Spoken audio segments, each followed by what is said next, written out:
On to this regularly scheduled meeting of the City Council to order. Could you please bow your heads for invocation by Councilman Cumberland? Our Heavenly Father, thank you for all your many blessings. Thank you for this great nation, Lord, and help us to remember this country was founded on Christian values and trust in you. Please be with those who are dealing with sadness or health issues. Lift their spirits so they'll know that through you anything is possible. Guide us tonight as we make decisions. May our actions be genuine, honest, and fair. We ask all this in your name, Lord. Amen. Amen. Amen. Please stand for the Pledge of Allegiance.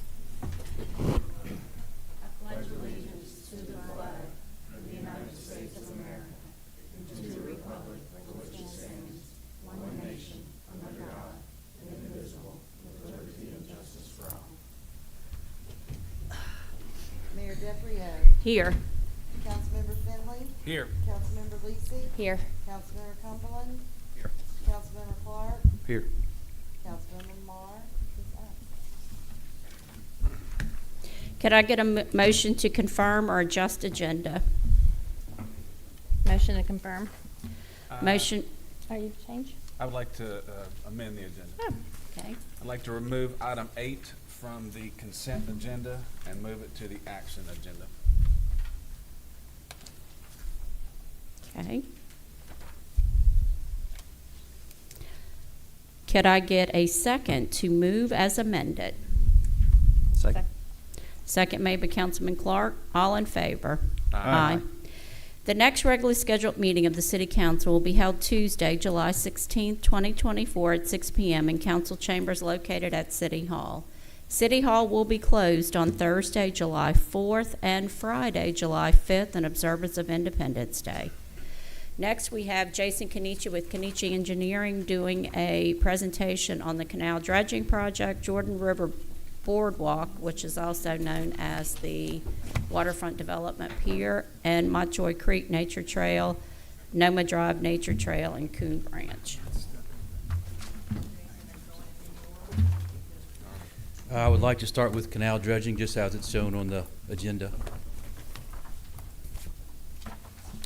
As the Mayor Deputy said, I'm Jason Kenichi with Kenichi Engineering and Surveying. I appreciate the opportunity to come before you tonight to discuss several projects, starting with the canal dredging project. This one is currently funded through one of the buckets from Restore Act. We actually have a construction conference or construction scheduling meeting tomorrow with the DEQ in Covington to discuss the timing of this project. The permit was a concern from a couple months ago, but we were able to get that extended for another year. So we do have another year to make this project happen and come to completion. So basically, if you look at the exhibit, it's all the canals on the south side of Diamond Head near the marina. This is going to be removing about 102,000 cubic yards of material. We're going to place it at the Wolf River disposal site, which is a beneficial use site. We estimate the cost to be about $3.3 million, and what we're going to do is cut the slope to about a 3-to-1 side slope, and we will stay about 10 feet off of any existing structures, so we won't have any concerns with any damage to any existing boathouses or piers or bulkheads and that nature. Oh, thank you. That's easy enough. Could you repeat what your last statement was on how you were each staying 10 feet off the side banks? What did Yes, you- any existing structures like a boathouse or a bulkhead or a pier, we're going to stay at least 10 feet away from that and have a 10-foot freeboard, so we won't encroach in any of those, damage any of those structures or weaken those structures at all. And the soundings you used were the ones that we had gotten from Envision? Envision, yes, ma'am, that's Okay. correct.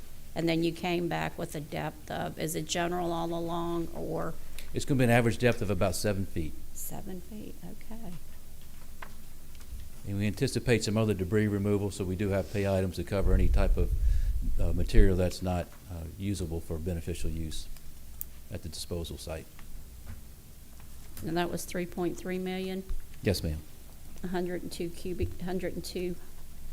Thousand cubic thousand yards. cubic. That's a lot of muck. Okay. Any other questions?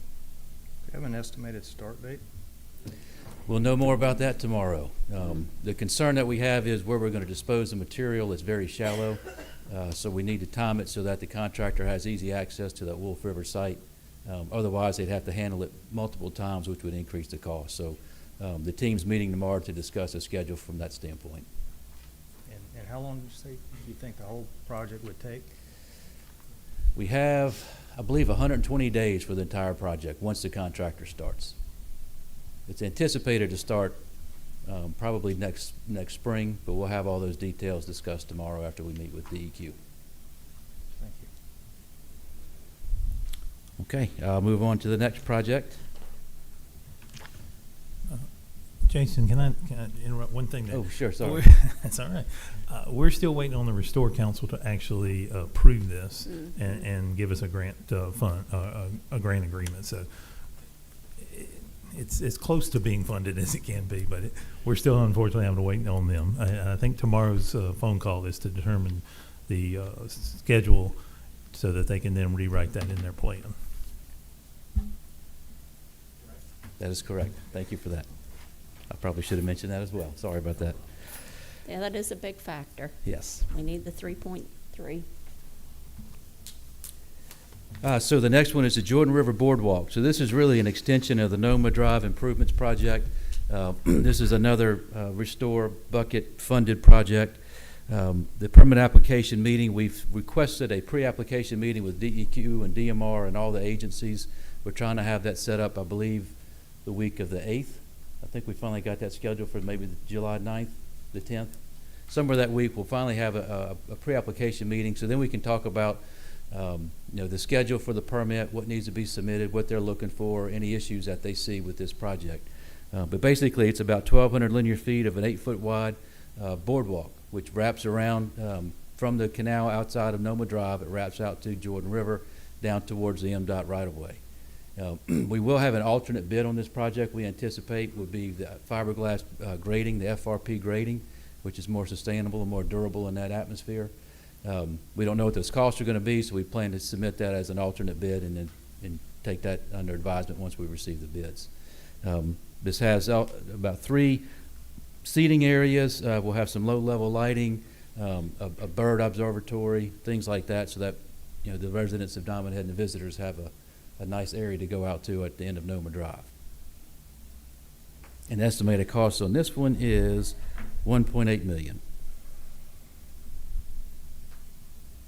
We have been waiting on And we this. do one. have a grant agreement on this one. Yes, we That's right. do. And we've So- been waiting on this one for years. Yeah, So our work it's- order's been approved. I think the board approved our work order a couple of meetings ago, so we're really waiting on this pre-application meeting for the permit to get started and get it underway. The design goes back to Mayor Schaefer days. That's how long that's been. This So, has I been mean, around we've a been while. working on this for years. It's so exciting to finally see it Yeah. happen. Okay.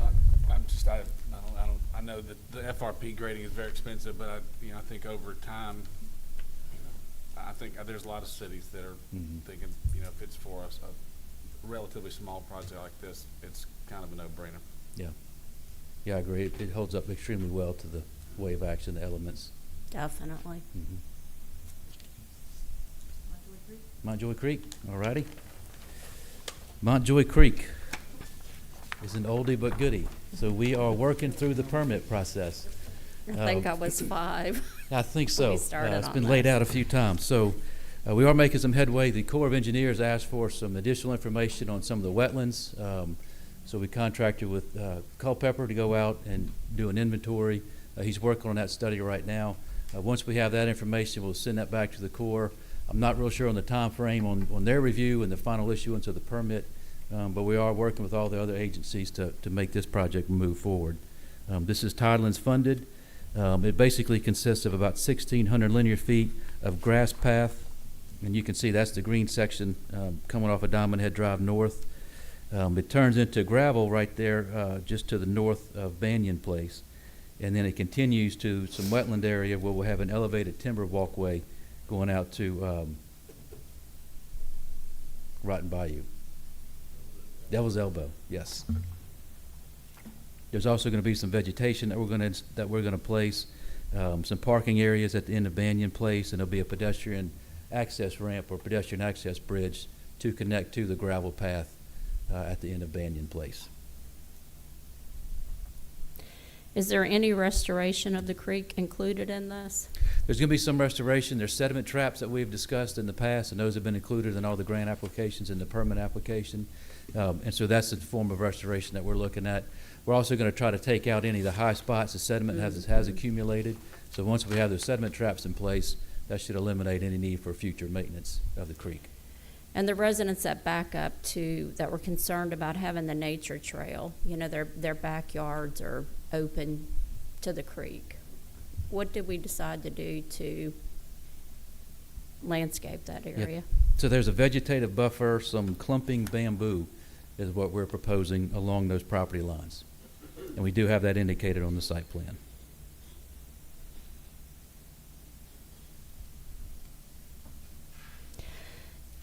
Is there included in here, because we haven't done it yet, the Montjoy Creek sign for the bridge? We haven't put the sign up for the Montjoy Creek name on the bridge. I'm aware of, I don't know anything about it. Could we add signage on this for that?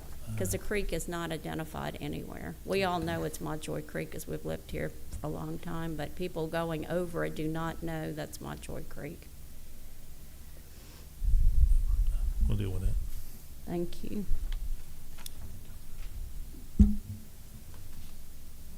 Any other questions? I'll keep going. The next one is Noma Drive Nature Trail. So this one is a nature trail that will extend again from Noma Drive through the marsh, a little bit through the uplands area, but mainly all on Secretary of State property. So there'll be very little easements that we have to secure. And then it will connect to the Montjoy Creek Nature Trail that we just discussed. So on our site plan, you see the blue dotted line. That's the trail itself. We do have a section that ties back into Noma Drive. If you see where it crosses down near the natural drain, we want to follow that drain because that's a nice scenic area. And so this would be mostly on, like I said, Secretary of State property. Very little easements that we need to secure from Purcell or any other private property owners. This one's in the very preliminary planning stages. We started some field work, some survey work. We do have a Tidelands grant associated with this and a MOST grant associated with this. So we're still trying to pull the total project together. We wanted to present this layout to be sure that everyone was somewhat comfortable with that before we proceeded too far with the field work. But we will start talking to the permit agencies about this project, depending on any comments that we receive from the city tonight. And it'll be a combination of elevated timber boardwalk and gravel. Wherever we cross uplands, we want to stay with the gravel just so it can reduce cost. But if we're going over marsh, then we would definitely have to use an elevated timber structure. So it's going to be gravel? A portion of it could be. Is it going to be compacted so Yes, ma'am. you can roll over it if you need to? Okay. How long is that? It is about 2 miles long, including the section crossing the natural drain. Jason, is it going to be similar to the way that trail looks in Pearlington? Do you know which one I'm talking about? It's gravel and elevated. It'd be a timber. combination. Will it be similar to that? Yes, ma'am. That's really nice. And it'll make for a loop. I think the concept early on was for a 5K eventually to be take place in this area. So I think that would be a long-term goal once some funding is secured.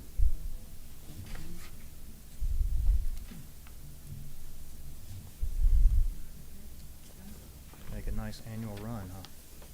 That would be nice. Not in July, though. I was gonna say, a good 5K in August, oh, Yeah. yeah. Maybe October. Okay, We do so one the every August. last one is Coon Branch, if y'all want me to move forward to that one. We have 2 exhibits for this. I'll start off with the first one, the overall.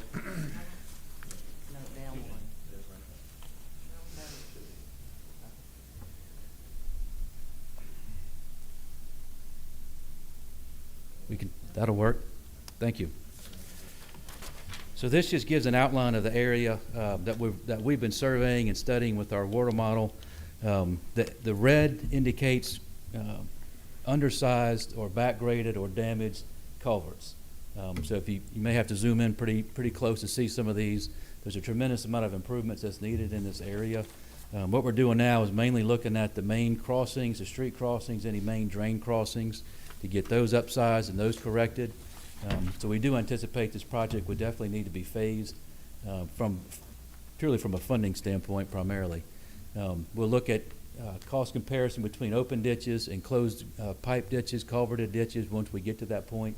We're still in the modeling phase right now, so the next slide, if you wanted to go to that one, shows an overall area of the watershed.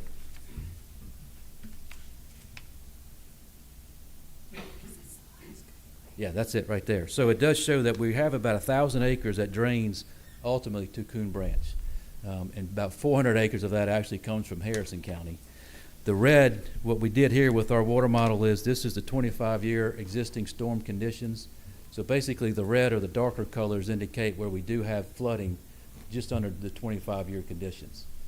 So what we'll do once we finish our analyzation of it is look at the 25-year and the 50-year, so then we can figure out what improvements we need to make to upsize those culverts and any increase in ditches or diverting of ditches. We're really looking hard right now at some pond locations to try to help slow down some of this water.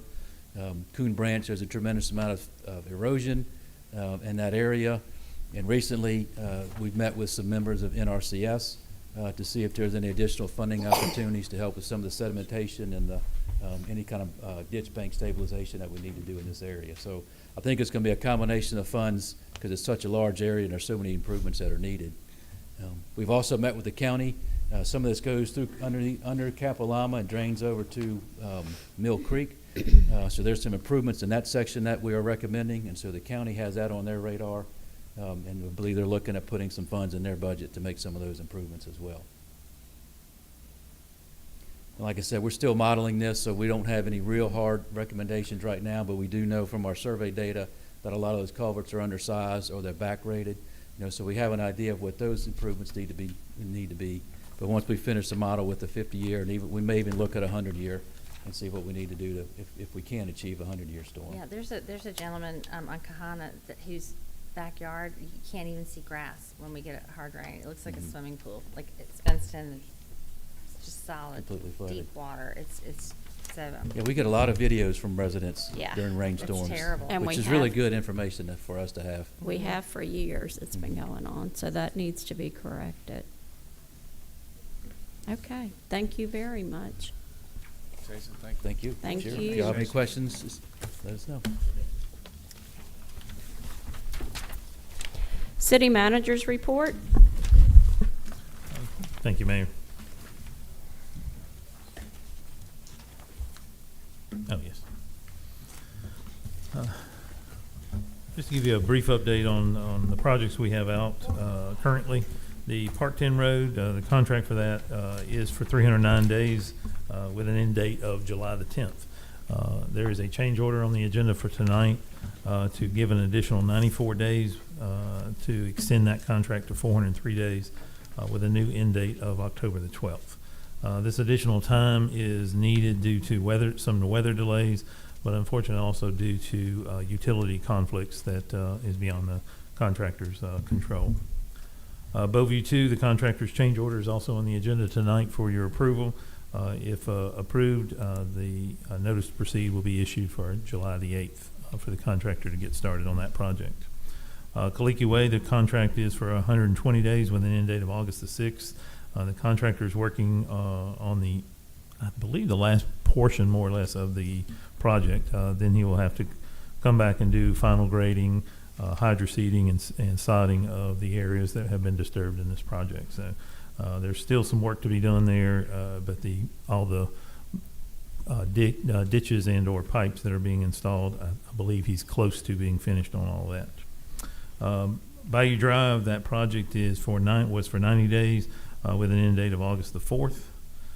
They are very much ahead of that, as I'm sure all of you have seen, and unfortunately the complaints coming through and the questions on Facebook about that. It's just unfortunately, they have had some material delays as well as a sub getting on site to get that project finished. The estimated date is tomorrow is for the sub to be out there to install the guardrails that need to be installed, and then we can look at opening the road thereafter. Noma Drive, Phase 1B, or the restoration to the boat launch. Jason didn't talk about that one per se, but that is set for July the 8th for the contractor to get started on that project. The Jex Drive lighting, the contractor's installing the base for the lighting, and all his underground wiring is right now, as you've noticed, hopefully on Jex Drive itself. Drainage projects, they're all, we have received all the ARPA bids. The engineers are looking over those bids right now to calculate, make sure everything's right as far as their numbers they turned in, and then get a recommendations back to us. I received one recommendation back from MP Design today. Late this afternoon, they sent theirs over. So I have to wait till I get all of them in and determine where our overall cost and budget is on that, so we can determine if we can go through or go forward with all these projects. The canal dredging, the Noma Drive, Boardwalk, Montjoy Creek, and Coon Branch, Jason discussed all of those with you tonight, as well as the nature trails. Left that one off. So all those are moving forward, and hopefully the canal dredging, once we get our meeting with MDEQ tomorrow, we'll see where we are and whether what timeline we have from the Restore Council as far as to get that grant agreement back. The CRS Bo is collecting the documents needed. We do have an on-site meeting scheduled for July 17th of this month to go over the entire project. I don't know if you've seen any e-blast or emails. Also on our website, we now have the CRS page, which has a lot of information that we are required to put out there. We're also putting in documents and other information that we have to put out at our library as well, and for residents to see. We've received several phone calls and interest from residents to get the information that we have available. So the process is going through, and hopefully we can get that finished soon. The Noma Drive dredging, Jason didn't reference that one, but we're finalizing those permits so that we can dredge. This would be at the end of Noma where the boat launch is going. It's a very small dredging project just to get that Jordan River cleared, so that when we do get the boat launch finished, people will actually be able to get in and out without worrying about running aground. The procedural ordinance, you all received the final draft on that via email from Melissa, I believe. And so if you have any, review that. If you have anything you want to add, change, or would like to make comments on, we'll receive, I'll take those, and we will plan on putting this on for approval at the next council meeting. The firework event, I'm sorry. The firework event was Saturday, and it was a wonderful event. It was very well attended by the residents and as well as visitors, and I wanted to thank everyone for attending that event. It was really a really great turnout. I also want to thank my Public Works Department as well as my office staff for all the hard work they did to get that event ready and get everything going there. It takes a lot, and they do not complain about it, and it's wonderful for them to see that event come off as good as it did. Lastly, I want to thank the Diamond Head School of Fine Arts. They were doing face painting out there, as well as had a girl sing God Bless America for us, and so I appreciate their participation in the event. I want to also thank the Silver Slipper for donating the stage, as well as VFW Post 2880 and the Boy Scout Troop 210 for presenting the colors. And lastly, I would like to ask Pat to come up and give a P&Z update from his department.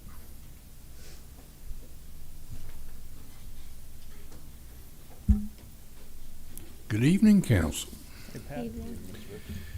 All right, we've had some leadership changes on the P&Z. The last meeting we held, Lynn DeBrow was elected the chairperson, and Jesse Harwood was elected the vice chairperson there. So new leadership for our organization. Look forward to working with them. We have one item on the agenda tonight for y'all to consider, and that's the recommendation that the Planning Zoning sent unanimously to the council to recommend allowing this variance on your agenda tonight. I want to, I'm sure some of y'all have seen that we had a situation where I misplaced a variance request and did not get it on the June agenda. It was an oversight on my part. I have apologized to the gentleman that we didn't get it on the agenda. I would also like to apologize publicly to him. I know that's caused him some distress in what he was planning to do there. I also want to explain that the only way that we can do this is to advertise it. So as soon as I found out, I guess the Wednesday after the Tuesday night planning meeting, I immediately sent out a notification to Seacoast Echo, which is required. That publication will be in Thursday's Seacoast Echo paper. Sent out the adjacent property owners, notification to them, and tomorrow I'll be setting up the sign in front of his home there. So it's going to be on the July agenda, which is as soon as we can get it on there. Legally, we have to follow this process because you have to notify, let people know so they can voice their opinion. And there was no way to circumvent that, make it any sooner. So again, my mistake. I've taken some action within our department where we won't have that happen again. And so I apologize to the resident and to the council for the problems that caused. We have another thing, cancellations, and I have to not use the word cancel on our meetings. There was one meeting that we did cancel, and that was because the only agenda item, the individual that requested that withdrew their request. So there was no other agenda items. So the only when we don't have a meeting is because we have no agenda items before us. So that's what's going on with P&Z. Any questions? Thank you. Thank you. Thank you. Pat?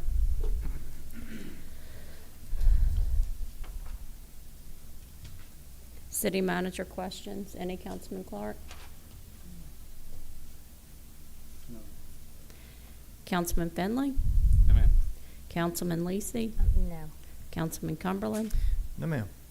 And I just want to say the event was fabulous, the fireworks. You know, it started 3 years ago, and every year it's gotten bigger, bigger, bigger.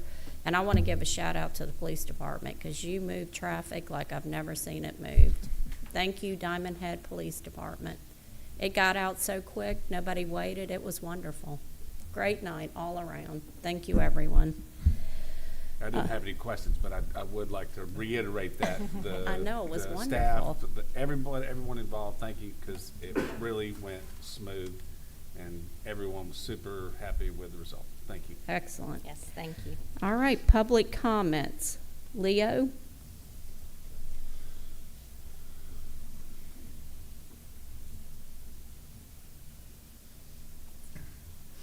Yes, ma'am. Council, at the last meeting, y'all passed a thing about making the Public Works building emergency management. The building is not adequate enough. It leaks. The roof ceilings is nailed up with boards everywhere, holding it up. You want to put a permanent generator in a building that the city does not own. And I don't know if that's legal or not. They already have a generator there to run the fuel tanks. Okay, that was put in a couple of years ago. Gave Councilman Clark a thing about the fuel tanks. You want to say what's wrong with them? You don't have it? We've all looked at it. Okay. For one thing, they're not labeled with UN numbers. Number two, the vent pipes are wrong. Number three, they're not labeled with the proper what's in them. We've already had the fuel truck come in and put the wrong fuel in the wrong tank. There's also an oak tree right by them. If a good storm comes, it's gonna knock the oak tree right over them. They need to either be, if they need painting, they're rusty, they're behind a wall that's adequate, I guess, for the amount of fuel. But getting back, that was one thing. Getting back to the building was rat infested. And that used to come in to work there was rat droppings all over the tables. The guys wouldn't even eat in there. POA doesn't do anything. I don't know why you want to put a permanent generator when this building here should be the place. The last couple of storms, we stationed all the equipment in the parking lot that we needed. This is where we operated out of, mainly on the street. If you can get 3 people to come in after a storm, you'll be lucky. The last big storm, there was only 3 of us. Stanley, Mike Russo, and myself. And all we could do with the machine we had was clear the main drags. The trees were too big for the machine to handle without people with chainsaws. And nobody else would come out. They all said they were blocked in. Of course, I live here. I got back there. This is the building, should be upgraded with a generator. Put a big generator with a propane tank, just like People's Bank's has back there. But they passed it anyway. To me, it's a waste of money, taxpayers' money. Now, I know y'all getting a grant for it, but if you're going to use a grant, use it in a good place, not in some place that don't even belong to the city. And so that's my one request. The other request, you just recently auctioned some equipment off back there, correct? The international dump truck, the man picked it up, left with it, got up the road, stopped somewhere, it wouldn't start. They were ordered to bring it back to the city. The city put a starter on it, then towed it all the way up North Mississippi for the guy. If you buy something at an auction, you look at it, you see it. Huh? None of that's true. None of it's true? Who put the starter on?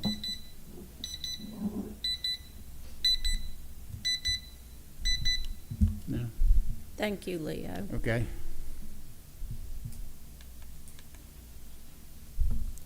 Next, we have Jeff Jasby. Did you want to wait till your, okay, let's move on to Robert Odia.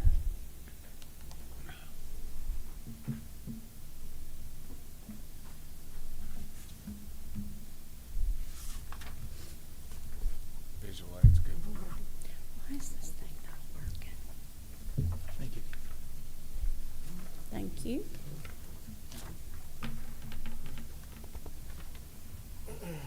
Thank you for seeing me. My name is Robert O'Day. I live at 8426 Kaliki Way, and I'd like to discuss the drainage project. This past February, I did meet with Mr. McGraw regarding the plan, and he did show me the plan where a drainage ditch was supposed to be constructed along the property line that I share with my neighbor behind me. Approximately 3 weeks ago, I came home and saw that the ditch was completely on my side of the property line. Immediately went ahead and emailed the mayor, gave her my concerns regarding the drainage ditch. On the 24th, I spoke with Mr. McGraw. We spoke for about 30 minutes, and I think the majority of our discussion was about the plan. I asked why the plan changed. He wasn't sure. That same afternoon, the inspectors from the construction company came out, and they did have a copy of the amended plan. And I believe it's page 3 in your packet that I give you. And it does outline the area where the ditch was located at.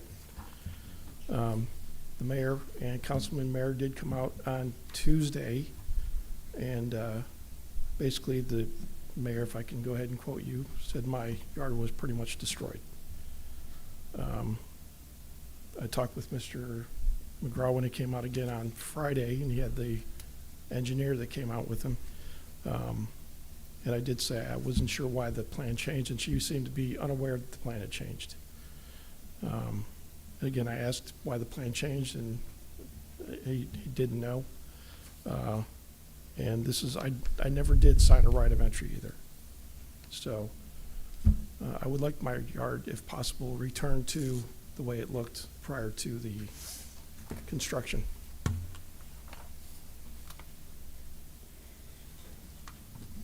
Thank you. Do we know why the plan changed? The ditch is within the drainage easement as it is, and it was done that way to eliminate some of the costs of having to remove fencing and in that area. So there was no, since we could put the entire ditch within our easement, that's what we did. So the entire ditch, instead of being on the property line between all the neighbors, is now all in his yard and the 10-foot easement.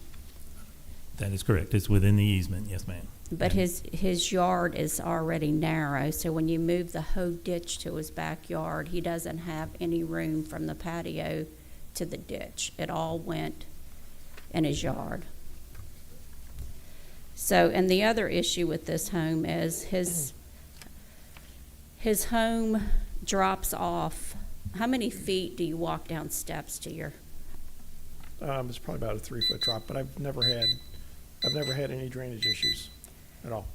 So he's got a 3-foot drop off going down to his house, which will act like a basin if the ditch overflows. Is there any funding to pipe this ditch? Because I personally would not want this in my backyard either. I would not. And I would suggest every councilman go out and look at it, because it's piped down the sides of the property behind them. Both the side lots are Yes. piped. Is there any way to add a junction box and just pipe behind his home? there's always a way. It's just going to be more money. That project already is over budget. Can we look at the engineer's doing that. cost at that and let us know? And when is the contractor supposed to complete this project? August the 6th. So we need to, like, the next council meeting, get something on there to see, because his backyard is non-existent now. It's a ditch. He may have had, It's 30 feet from the back door to the fence line, and that ditch took about 1/3 of my yard. So, 10 feet. and the problem too is the elevation difference. You're very unique in your home being built down in a valley. right, and the retaining wall I've moved in after the retaining wall was built, so the retaining wall does tend to push the water to the side, so it's not coming straight down to the house. So, Okay, can you give us till the July 16th meeting, or maybe the city manager can get with you before that and see what they come up with? that's fine, that's fine. And the entire council is more than welcome to come out and take a look. Just let me know when you'd like to come out. Okay, maybe if you could send them an email with your address. Yes, ma'am. Thank you. Thank you. All right. Could I get a motion to approve the June 18th, 2024 regular meeting minutes? Move. Motion made by Councilman Finley. Could I get a second? Second.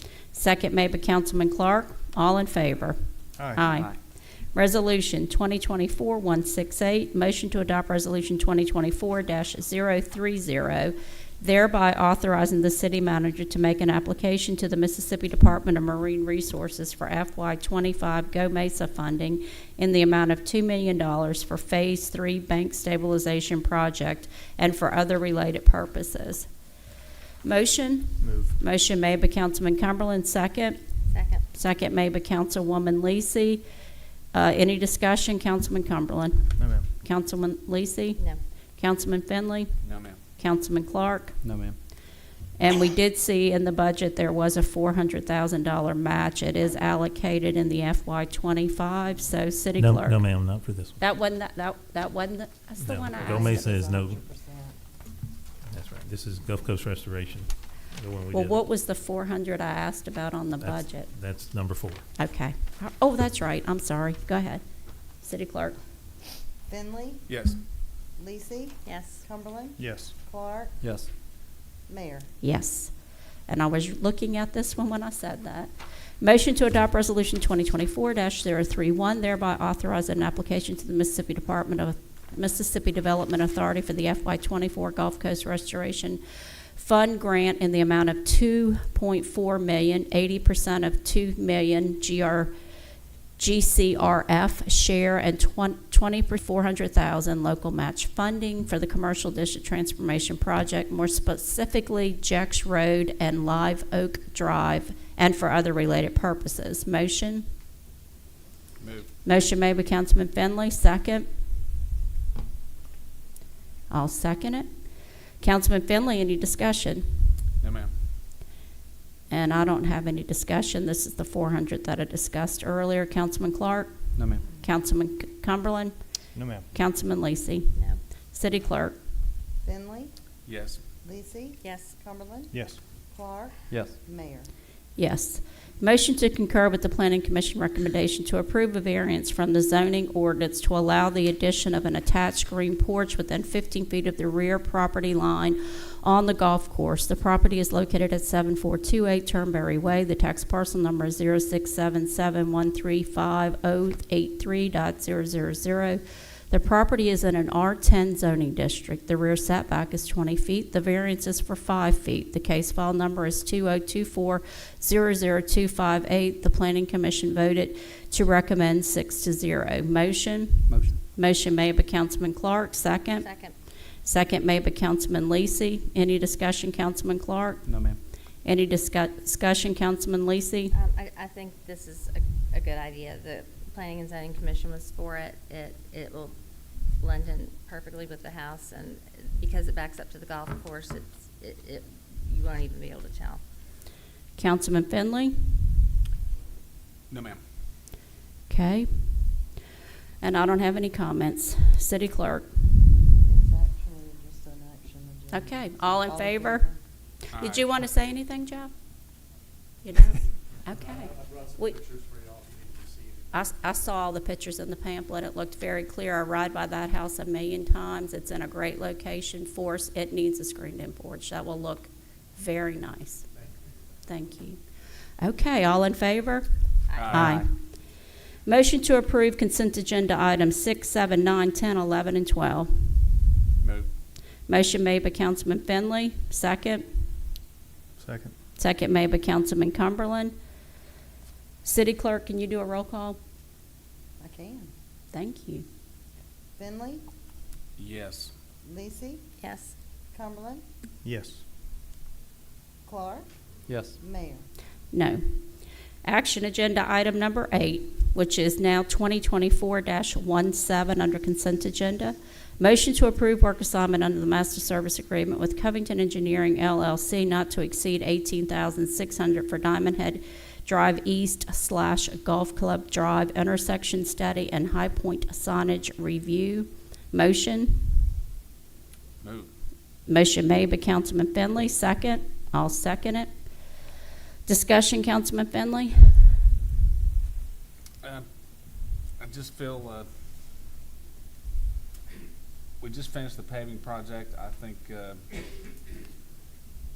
whatever could be wrong there, an extra $20,000 is exorbitant to me. If we need to put a stop sign there, I think the city manager is able to put a stop sign there. I would not spend another penny on that intersection, other than the stop sign. That's all.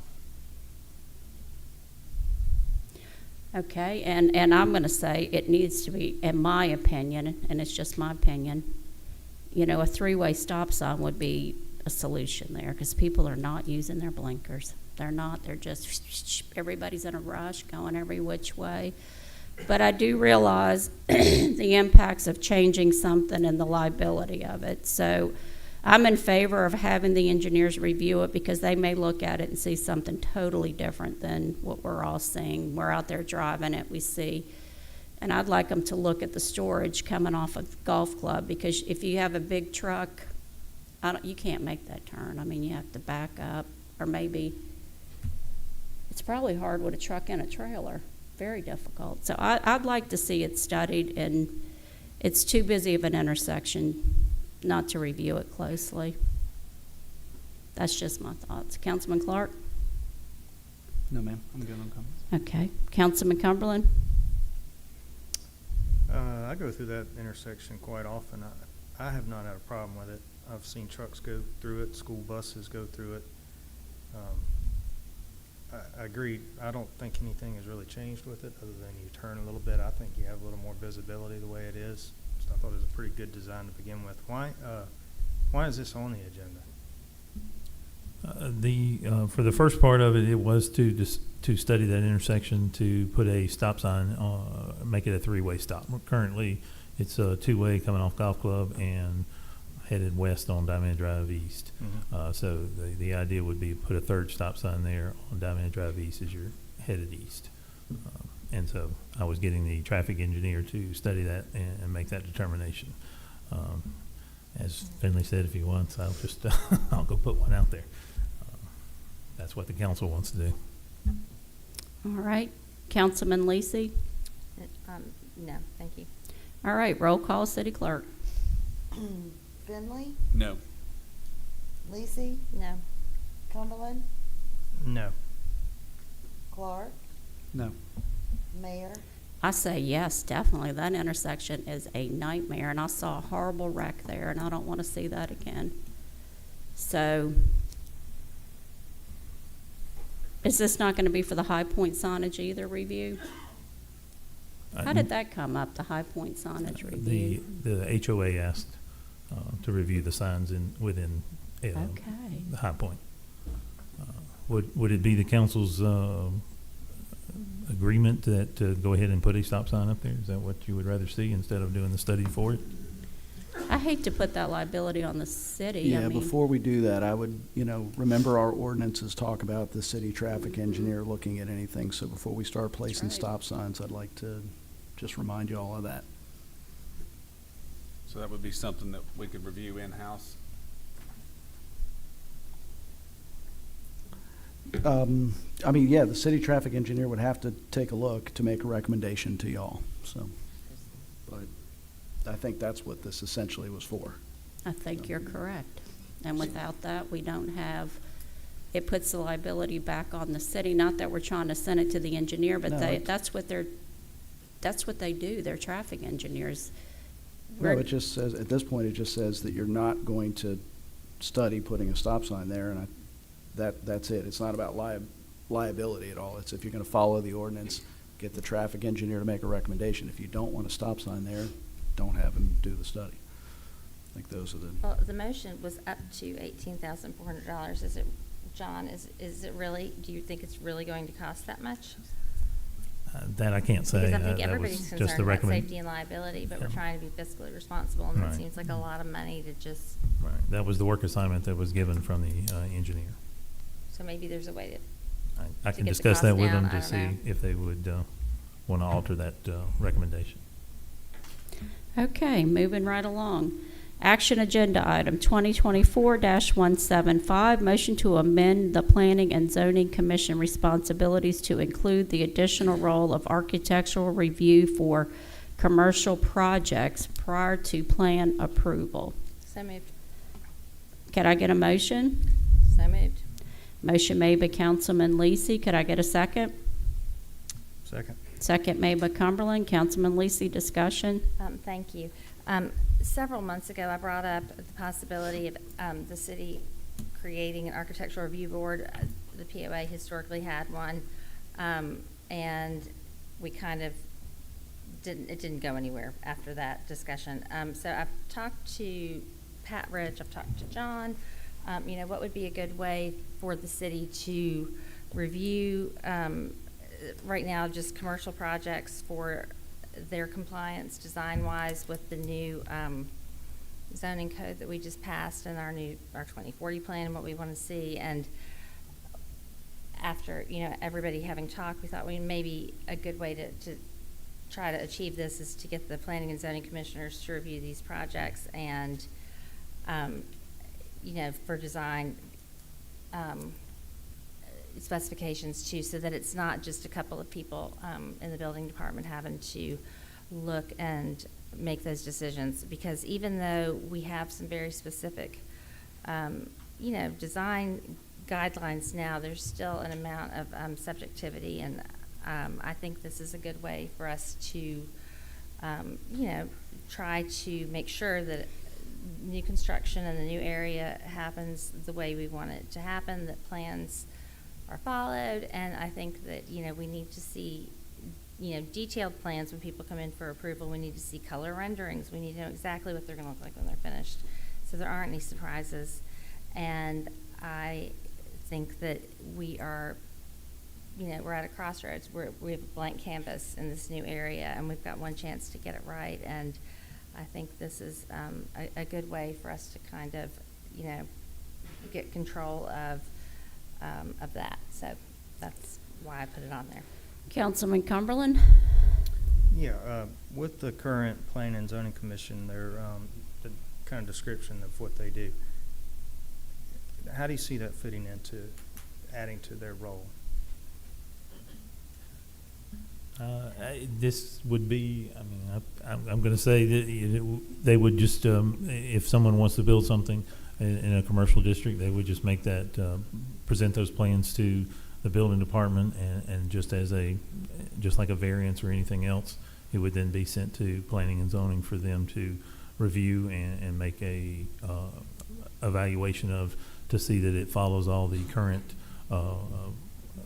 ordinances that we have in place and follows our current guidelines for what we have as architectural review already. Okay, Councilman Finley? I got John's opinion, just deferring to legal, is that an avenue that is acceptable? Yeah, it's purely up to y'all, and one thing I might suggest is to because this is probably gonna require an ordinance change with respect to what planning and zoning is authorized to do. So maybe, we are gonna have a July meeting of planning and zoning. Maybe Pat and I can introduce this to them, and we can let them kind of, because there's certainly different options as to how you can do this, and whether planning and zoning would be the final decider and the council would act as an appeal board, or whether they would be the recommending board as they are now on most issues. So maybe what we do is kick it around at P&Z, come up with a recommendation on how they would act, when this would get triggered, what their decision-making process would be, what the timelines would be for advertising and all that. If there are, just to see. Maybe we kick it to them and have them make a recommendation to y'all on that ordinance change. That'd be my thought. Thank you, Mayor. That's all I have.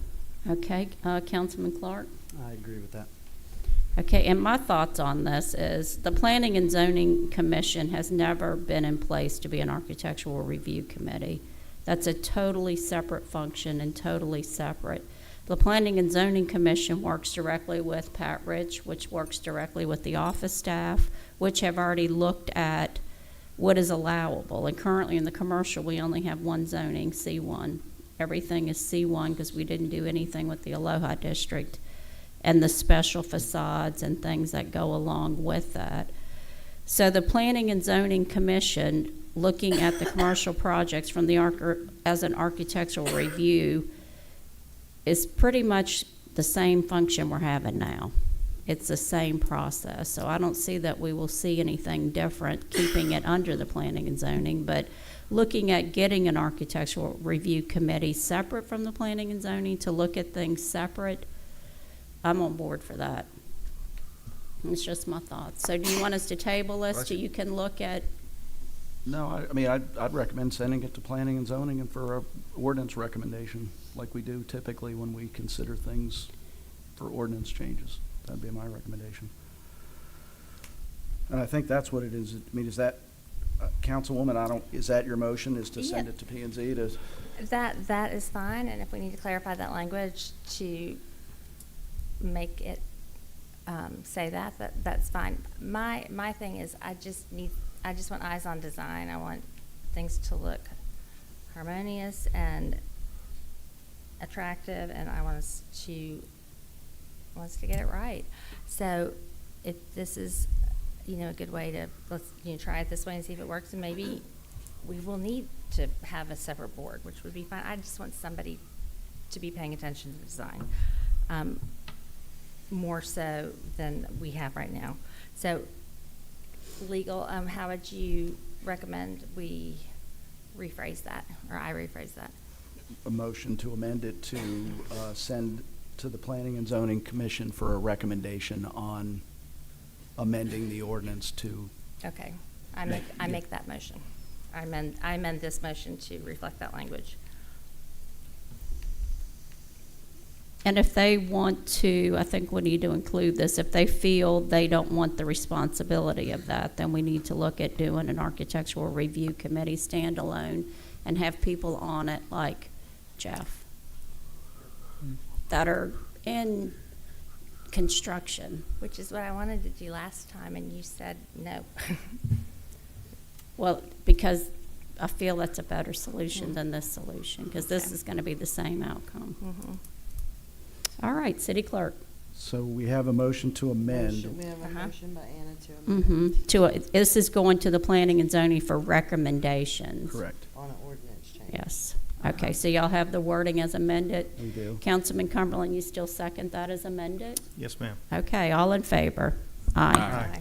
2024-176, motion to request the city manager to explore options for erosion control measures at the duck pond and to report the findings to the council. Motion? So moved. Motion made by Councilman Lisi, second. Second. Second made by Councilman Clark. Councilman Lisi? Several months ago, I was approached by one of the residents who lives on the duck pond with concerns, very valid concerns about erosion.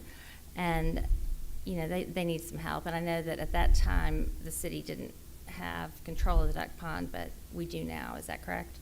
Okay. So since we do, I just wanted to see if you could check on that, explore options, let us know. I don't know if there's I've done just some research myself, maybe some plantings. I mean, are there other things that are, that are actually really beautiful? They flower, they're not expensive. Just see what you think the best idea is. And I also heard from the water department about this, that they think it's great because if you plant anything, there's a sewer main under there, and that will help give integrity to the ground and help protect that. So they thought that was good. I didn't even know that. So that's a bonus to coming up with a solution vegetatively to stop that erosion, in addition to fixing it for the homeowners, and plus I think it would look better. Councilman Clark? Thank you. Yeah, the erosion by the parking spots, that's real. That needs to get looked into, because every time we go there, take the kids out, they almost fall in every single time. And it just doesn't look good. It's not safe, and we need to get something figured out with that. Councilman Finley? I concur with the two previous opinions. Councilman Cumberland? No, ma'am. I have nothing. And I think the weir needs to be looked at. So all the plantings that you see out in front of the duck pond were done, I believe, in 2015, and it was done by the Rotten Bayou Watershed Project. That was funds that were left from the study used to do the plantings out front. So all I ask is we study it, we look at it, but we be cautious on what we plant. The weir needs to be checked. The overflow needs to be checked. And I wish all of this would have been done before we accepted it, but it is where we are, so now we have to spend money, and that's all I have to say. All in favor? Aye. Motion 2024-177, motion to direct Planning Commission to review and propose an appropriate course of action for to bring existing commercial signage into compliance with the new zoning code to include a sunset clause to allow businesses time to comply and hold a public hearing regarding the same. Motion? So moved. Motion, Council Lisi. Second? Second. Second, Councilman Cumberland. Councilwoman Lisi? Thank you. We've talked about this before, that eventually we would have to address the existing signage on buildings and come up with a plan to help those businesses get their signage in compliance with the new plan, and we just haven't done it. And so, my idea was, let's ask planning and zoning to discuss it and, suggest, an appropriate way to handle that, and then come up with a date, that they're not grandfathered anymore, and get back to us with that. So, and since we passed the new zoning code, I think it's time. So that's. Councilman Cumberland? Yeah, I have a comment on this. It's actually more towards our temporary signs that we are allowed to put up. Like, I know, what is a sign for campaigning? We're going to put a sign in our yard. I know there's a rule, 60 days before Mhm. campaign? That's correct. What is the size that we can legally have up? 3 square feet, I believe. Small, right? I mean, it's one of the little small ones. And we've what I've seen is it's just gotten out of hand. And I think we should bring that back in, reel that back in. I always thought that was cool that we were different. These are our rules. And it really looked bad in the commercial area in the last election. So that's my comment on that, is that if we have the rules and they're in place, then I'd like to see them enforced. Councilman Clark? I agree with that statement with the political signs. But also moving on the existing commercial signage, what if they can't afford the new signage on these businesses? That's what I'm kind of getting at, or wondering, we can change it and tell them to update it, but if they can't afford it, then they just don't have a sign? Is that how that goes? I'd like to hear what the P&Z say. Okay. Councilman Finley? Did I already ask you? Let's just say yes. Okay. Okay. I Okay. really don't want to dive off in that one right now. Okay, so, and my thoughts on that, it's been a year ago, I had a motion on here about the signs that have wattage that blind you when you drive past. And we updated the sign ordinance. What was the date that they have to be in compliance by? Wasn't it July of 2024? It's August, isn't it, Pat? Is it August? Pat was scratching supposed off to every report on month. this during his little report, and he Yes. totally forgot. Because and I was- thought it was July, so I've been waiting and waiting for this No, I month. wanted to come It's back not. up again, see? Get a little more face It's time. August? It is, yes, no, it's actually September the 1st, September? when it becomes effective, yes. Wow, okay. Yeah, so it was a year ago in August, so September the 1st is when it becomes effective. And this was, so the neon signs, and I'm specifically not a fan of neon signs, but I don't even like the city's neon flashing Okay. sign. So- This was the signs, that we reduced the window Yes. footprint Mhm. down to 25% of the window footprint. You could have the signs in there. They can only get rid of the rope signs, the rope Right, lights, only be in operation during business hours. right. That was basically the changes we made. And we have been proactively working with the building department, working with code enforcement. We've identified 4 Mhm. right now that we know of that will not be in compliance. And we've contacted all 4 of them and working with them, and they are all agreeing they're going to comply. So Excellent. I think because we've taken a proactive approach in this, and we had that length of time to allow them to adjust, so. That was like a year. So Yes. did one of them already change their signs out? Because I noticed a difference on one of them. One of them before we changed the ordinance, they were in excess of 50% of the windows, so they went down to 50% of the window space. If it's the same one we're talking about, Okay, so, it may be. It's yeah. new signs and they're much smaller. yes. Okay, well, that And- looks a lot better. And they'll go half that size now. What? Okay. Okay. And that'll help with the sunset, because at close of business, those bright signs need to be off. Well, some of them have business hours after dark, so stay open till like 9, 10 o'clock at night. So those signs, they'll still be able to operate them Right. at night, but not 2 or 3 o'clock in the morning. or- Right, it's when they close, they turn the Right, lights. that's correct. Okay, like that. Well, I just wanted an update, because I thought that was July. But the motion was July, and it's September they have to get all that in compliance. Yeah, the motion may have been, because I believe that change, it was 30 days, if I'm not Mhm. mistaken, 30 days to become effective, et cetera. So that put Right. it September 1st. Okay. Any other questions? Yeah, I wanted to say one more. Now, all we're voting on is a motion to direct planning and zoning to review this. Mhm. So I do agree with Austin's concerns with money, because it is expensive, but this is just going to be for them to review and propose an appropriate course of action. Yes. And how do you perceive the sunset clause? Well, there's several ways it can be approached. You can have a firm, hard date. In other words, okay, like we did with the signs, the window signs, you have 1 year to come into compliance. So you could say 1 year, or you could say 2 years, 3 years, something like that to put them in compliance, or even out as far as 5 years.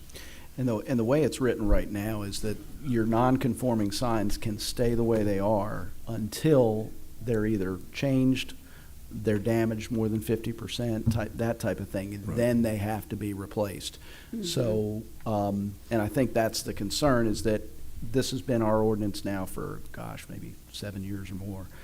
And we're still seeing some of those signs. So I guess the question is, and I won't speak for Councilwoman Lisi, but is there a way to kind of expedite that? And is there a way to still kind of balance the concerns of Councilmember Clark, which is the cost, and that concern of Councilwoman Lisi, that we still would like to get this, we want to get this moving if we can. So I think that's always been the concern. We'll talk about it at P&Z. They're pretty good. Maybe they'll come up with a pretty good compromise that everybody will be happy with. I think the window sign motion that I had put on the agenda, they had a year. You didn't have any heartaches with that. They're ready to comply and change, and, Yes, but that was a small number. yeah, that was a small This number. is And a the much, sign- this and- is a much larger number. And I think they need to have their signs on until their business closes. I mean, that hurts business if your sign isn't on and you're open. Because if I drive by and your sign's off, I'm driving by. That's just how I am. Right. But we're dealing with them. There's a lot of grandfathered Mhm. signs out there. And so we need to, we're investing a lot of money in East Aloha, West Aloha, what we're doing over here on Noma Drive and Leisure Time Park 10. We're investing a lot of money there. And we need to, if this is what our vision is, we need to make sure we have that vision.